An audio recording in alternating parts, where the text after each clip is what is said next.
열왕기하 10장 1절에서 11절까지 말씀 한 절씩 교독합니다.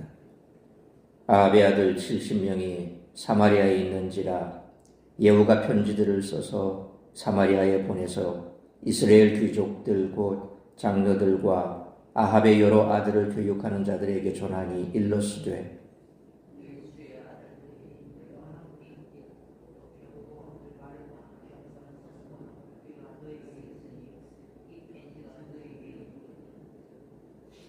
너희 주의 아들들 중에서 가장 어질고 정직한 자를 택하여 그의 아버지의 왕좌에 두고 너희 주의 집을 위하여 싸우라 하였더라.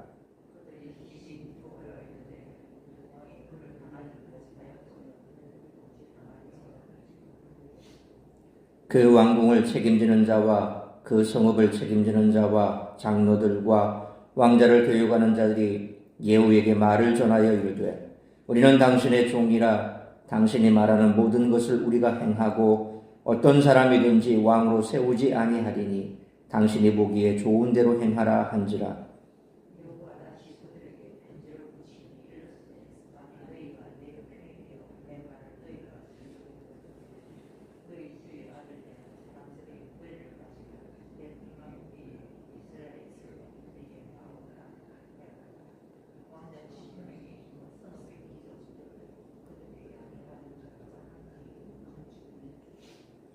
편지가 그들에게 이르매 그들이 왕자 70명을 붙잡아 죽이고 그들의 머리를 광주리에 담아 이스라엘 예후에게로 보내니라.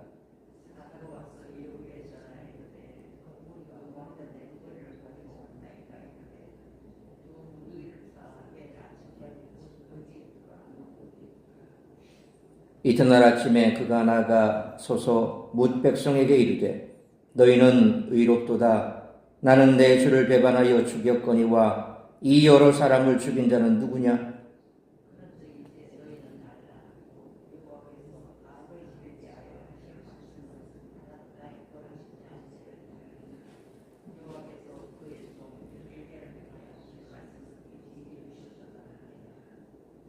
(11절) 같이 읽습니다. 예후가 아합의 집에 속한 이스라엘에 남아있는 자를 다 죽이고 또 그의 귀족들과 신뢰받는 자들과 제사장들을 죽이되 그에게 속한 자를 하나도 생존자로 남기지 아니하였더라. 아멘. 오늘 본문은 예후가 아합 가문과 그에게 충성을 맹세한 모든 일을 완전히 멸절하는 내용을 담고 있습니다. 예후가 이야기를 이끌고 가고 등장인물들이 예후의 행위에 반응하는 형태로 사건이 진행됩니다. 이와 같은 오늘 본문을 통해 우리들은 어떠한 교훈을 얻을 수 있을까요? 특별히 오늘 본문은 우리들이 예후를 세밀하게 관찰하게 하는데 아합 가문을 향한 예후의 무자비한 폭력적인 처단을 보며 하나님의 일을 행하는 것이라면 어떠한 방식을 사용하더라도 옳은가라는 질문을 남길 수 있다는 것입니다. 그러나 그 질문을 남길 뿐 본문은 분명한 답은 주지 않습니다. 그렇다면 폭력이 아니라면 어떠한 방법이 옳은 것일까요? 점점 증가하는 예후의 폭력성을 보며 우리들은 예후의 행위에서 몇 가지 참고할 만한 특징도 발견할 수 있습니다. 첫째로 하나님의 일을 할 때, 특별히 악을 제거할 때 우리들은 지혜를 추구해야 한다는 것입니다. 예후는 자신에게 주어진 상황을 교묘히 이용합니다. 자신은 사마리아에 있지 않으면서도 적을 이용해 적을 치는 소위 오랑캐로 오랑캐를 제압한다라는 이의제의 전략을 씁니다. 둘째로 우리들은 하나님의 일에 쓰임받을 때 그분이 주시는 압도적인 힘을 신뢰해야 한다는 것입니다. 예후는 자신의 대적들을 다룰 때 단순히 지혜뿐만 아니라 압도적인 힘도 있었습니다. 오늘 본문에 따르면 사마리아에는 일정 수준의 군사력이 있었습니다. 예후가 이스라엘 전체 군사를 부리지는 않았을 것이고 아람과의 전쟁에 같이 나갔던 군사들과 그에게 동참한 세력 정도만 가용했을 가능성이 있습니다. 하지만 그가 대적의 위협을 가했을 때 세력들은 극히 두려워했습니다. 셋째로 우리들은 겸손히 하나님께 쓰임받아야 한다는 것입니다. 하나님을 앞서서는 안 됩니다. 그분의 힘을 통해 사역해야 하며 자신의 힘과 또 자신의 가지고 있는 능력을 과신하고 그것에 잡아먹히면 안 된다는 것입니다. 소위 교만해져서 하나님의 능력으로 이와 같은 일을 하고 있음에도 불구하고 내가 능력이 있어서 내가 세력이 있어서 힘이 있어서 내가 지금 이렇게 하고 있다라고 거기에 포커스를 맞추게 되면 결국 교만해져서 그것에 모든 것이 뒤바뀌어 버립니다. 하나님께서 하셨음에도 불구하고 내가 했다고 그렇게 착각하게 된다는 거죠. 그것은 좋지 않은 말로를 가져올 것이기 때문에 그렇습니다. 어제 살펴본 것처럼 예후에 의해서 북이스라엘의 요람과 남유다의 아하시아가 죽임을 당했고 예언을 따라 이세벨 왕후가 끔찍한 최후를 맞이했지만 아직 아합의 남은 자손들에 대한 심판은 완결되지 않았습니다. 9장까지 아합 왕조의 몰락을 중심으로 사건이 전개되었다면 이제 오늘 본문이 시작되는 10장부터는 예후가 새 왕조를 이루어가는 과정을 보여줍니다. 이를 통해 회개하지 않는 자를 멸하시는 역사의 주관자이신 하나님을 재발견하게 됩니다. 따라서 이와 같은 오늘 본문의 말씀을 통해서 우리들이 깨달아야 할 것은 첫째로 1절로 5절 말씀처럼 고난의 때에 주의 산성으로 피해야 한다는 것입니다. 예후는 여호와의 손에 들린 심판의 도구로서 아합 왕과의 칼바람을 불러왔습니다. 9장 14절부터 시작된 그의 살육은 오늘 본문에서 그 절정을 맞이하는데 아합의 아들 70명이 한꺼번에 진멸되기 때문입니다. 고대 왕국에서 세력을 잡으니까 이전 왕가 일족을 멸하는 일은 종종 있었으나 예후의 경우에는 정치적 차원보다 엘리사로부터 받은 사명을 수행하는 그런 차원이었습니다. 예후는 이 일을 매우 교묘하게 진행하는데 먼저 1절로 3절 말씀처럼 아합의 아들들을 교육하는 자들에게 편지를 보내 아합을 대신할 왕을 왕좌에 세우고 아합 가문을 위해 싸우라고 도전합니다. 서슬퍼런 이 겁박에 그들은 4절로 5절 말씀처럼 두려워하며 예후에게 사람을 보내 백기투항합니다. 사마리아의 귀족들은 아합의 지원을 받아 그 자녀들을 교육하면서 온갖 이익을 누렸을 것입니다. 예후가 말한 것처럼 아합의 아들들이 그들과 있고 병거와 말과 견고한 사마리아 성과 무기까지 있으니 싸우려고 한다면 싸울 수도 있었을 것입니다.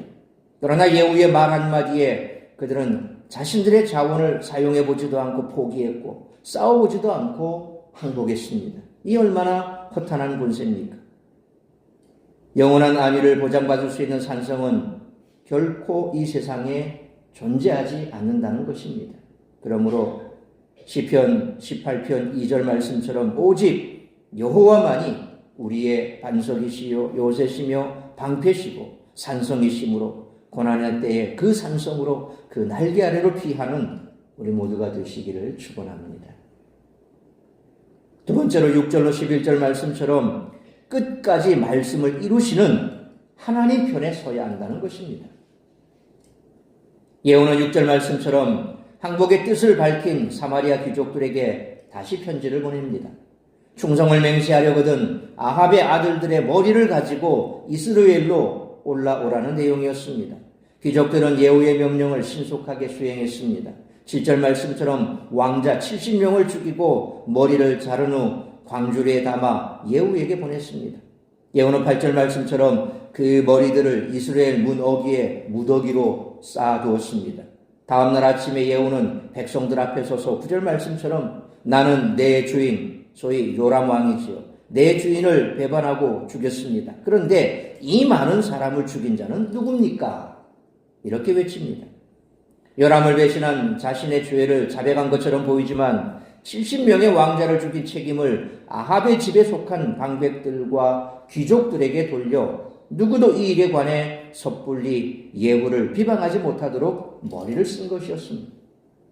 한편 예후는 이 모든 일이 10절과 열왕기상 21장 20절로 24절 말씀처럼 여호와께서 엘리야에게 주신 예언의 성취임을 밝혀 자신을 하나님의 사람 엘리야와 동일시함으로 그의 반역과 살해에 대한 정당성을 세우려 했던 것입니다.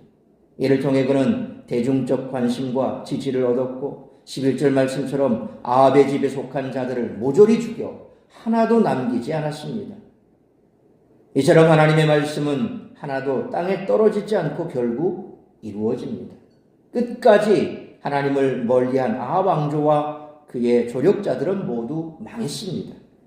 그러므로 끝까지 말씀을 이루시는 하나님 편에 서는 것이 복된 길임을 믿음으로 고백하며 나아가는 우리 모두가 되시기를 축원합니다. 사랑하는 성도 여러분, 그 믿음직했던 사마리아 성도, 그 많은 병거와 말도 무기도 무너질 것 같지 않던 아합 왕의 권세도 그 권력과 야합했던 수많은 사람도 아합 가문을 결코 지켜내지 못했습니다. 아니 오히려 함께 멸망을 당했습니다. 악을 단호하게 거절하고 생명의 주요 세상의 주인이신 하나님 편에 서는 것이 살 길임을 잊지 말고 그 길에서 벗어나지 말아야 할 것입니다. 그러므로 오직 여호와만이 우리의 반석이시요 요새시며 방패와 산성이시므로 고난의 때에 그 산성으로 그 날개 아래로 피해야 할 뿐만 아니라 끝까지 말씀을 이루시는 하나님 편에 서는 것이 복된 길임을 믿음으로 고백하며 나아가는 우리 모두가 되시기를 주님의 이름으로 축원합니다. 기도하겠습니다. 걸어가신 아버지 하나님, 은혜와 사랑을 감사합니다. 오늘도 이 새벽을 깨워 말씀으로 예배로 하루를 시작하게 하시니 감사합니다. 우리가 이 땅을 살아가면서 하나님의 백성임에도 불구하고 늘 꽃길만 걷는 것은 아니라는 사실을 우리는 잘 알고 있습니다. 때로 예기치 못한 고난이 있고 어려움이 있고 나와는 전혀 무관하게 세상의 풍랑 속에 내가 휩쓸릴 때도 있습니다. 고난의 때, 고통의 때 우리가 가장 먼저 하기 쉬운 것은 그때 이 상황을 반전시킬 만한 사람이 누구일까? 이 상황의 진원지가 어디이며 이 문제에서 내가 벗어나려면 누구를 찾아 만나야 할까? 우리는 이처럼 사람을 찾고 상황을 반전시킬 만한 그러한 일들을 생각하게 됩니다. 그러나 중요한 것은 그 어떤 것도 하나님이 허락지 않으시면 우리에게 미칠 수 없다는 것입니다. 결국 내게 주어진 그 모든 상황, 그 문제, 그 중심에는 하나님이 계신다는 사실을 알아야 할 것입니다. 그러므로 그때의 사람을 찾고 상황을 바꾸려고 내가 뭔가를 생각하고 계획하고 노력할 때 그것이 정답이 아니라 그 모든 것을 허락하신 하나님께 피하는 것이 가장 좋은 방법이라는 사실을 잊지 말아야 할 것입니다. 하나님께 피하면 하나님께서 우리를 지켜주실 것이요 뿐만 아니라 우리에게 지혜도 줄 것이며 그 모든 문제에 있어서 하나님께서 앞서 행해 해결해 주실 줄 믿습니다. 때가 되면 하나님께서 우리에게 지혜도 주시고 또 해결 방법도 가르쳐 주실 뿐만 아니라 피할 길도 알려주실 것이요 우리를 생명싸개로 지켜 보호해 주실 것입니다. 그러므로 지혜 있는 자처럼 자신의 지혜를 믿고 세상의 사람이 살아가는 방법으로 그렇게 고군분투할 것이 아니라 기도로 주님 앞에 간구함으로 주님의 그 날개 아래 피하는 지혜로운 우리 성도들의 삶이 될 수 있도록 인도하여 주옵소서. 뿐만 아니라 가장 중요한 것은 어떤 상황 속에서도 우리가 하나님의 말씀을 끝까지 붙들고 하나님 편에 서는 것입니다. 상황과 환경 속에 휘몰리다 보면 결국 하나님은 보이지 아니하고 그 상황에 우리가 빠져 헤어나지 못하는 경우가 얼마나 많은지 모릅니다. 말씀하신 그 하나님께서는 끝까지 신실하게 말씀을 이루시는 분이십니다. 우리를 지켜주시겠다고 약속하셨고 또 우리의 삶을 책임져 주시겠다고 약속하신 하나님의 말씀 붙들고 하나님 편에 서서 세상과 대적하고 시대를 거슬러 갈 수 있는 시류를 거스를 수 있는 믿음의 삶을 살아가는 것이 이 땅 가운데 가장 지혜로운 방법임을 우리가 잊지 않길 원합니다. 오늘 이 한날도 혹여 나를 둘러싸고 있는 내 삶의 상황이 어떠하게 흘러가든지 거기에 휩쓸릴 것이 아니라 말씀 붙들고 주님 앞에 나아가 기도하고 간구하며 하나님 편에 서서 끝까지 말씀으로 지켜내는 우리 성도들의 삶이 될 수 있도록 성령으로 충만케 하여 주옵소서. 오늘 이 한 날도 나를 통하여 이루고자 하는 그 하나님의 뜻만이 이루어지기를 간절히 빌고 소원하오며 이 모든 말씀 우리 구주 예수 그리스도의 이름으로 기도하옵나이다. 아멘.